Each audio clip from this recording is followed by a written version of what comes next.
अब आज के हमारे अजीमुशान प्रोग्राम की आखिरी कड़ी यानी तकमील हिफ्ज करना, अकाबिरीन के सामने अपने हिफ्ज की तकमील करना ताकि हम बुजुर्गों की दुआओं से फैज़ याब हो।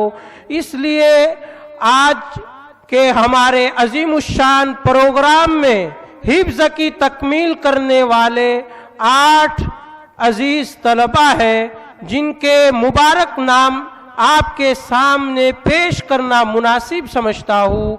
ताहिर जफरुल्लाह पठान केशोद, अब्दुल कादिर मजलिस मेवात, जैनुल आबिदीन इस्माइल पटेल, नौमान इब्ने मौली शोएब पालनपुरी, परवेज माहून मेवात, अब्दुल अजीम रोजदार मेवात, उमेर यूसुफ करूड़, फिरोज मुबीन मेवात।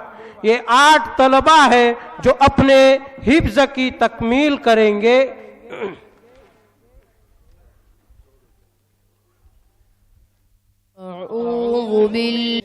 बिस्मिल्लाहिर्रहमानिर्रहीम।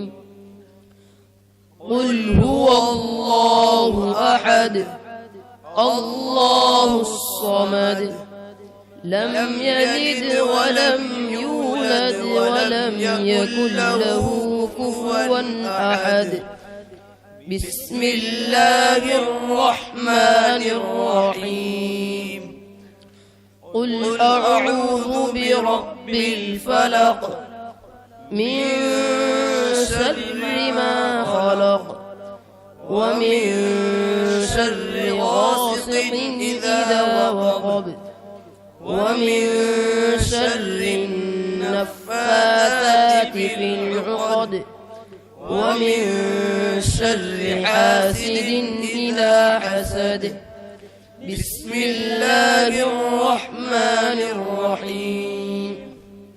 قل أعوذ برب الناس ملك الناس إله الناس من شر الوسواس الخناس الذي يوسوس في صدور الناس من الجنة والناس.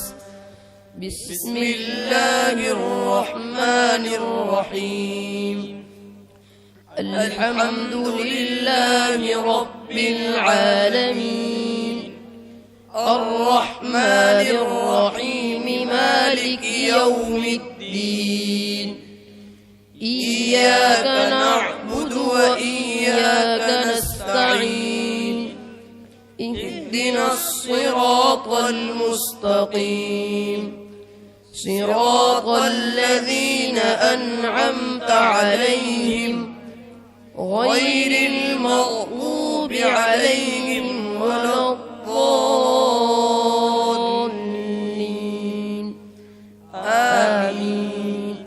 بسم الله الرحمن الرحيم. ألف لام ميم. ذلك الكتاب لا ريب فيه هدى للمتقين الذين يؤمنون بالغيب ويقيمون الصلاة ومما رزقناهم ينفقون. والذين يؤمنون بما أنزل إليك وما أنزل من قبلك وبالآخرة هم يوقنون. أولئك على هدى من ربهم وأولئك هم المفلحون. صدق الله العظيم. اللهم آنس وحشتنا في قبورنا. اللهم ارحمنا بالقرآن العظيم واجعله لنا إماما ونورا وهدى ورحمة. اللهم ذكرنا منه ما نسينا وعلمنا منه ما جهلنا وارزقنا تلاوته آناء الليل وآناء النهار واجعله لنا حجة يا رب العالمين آمين.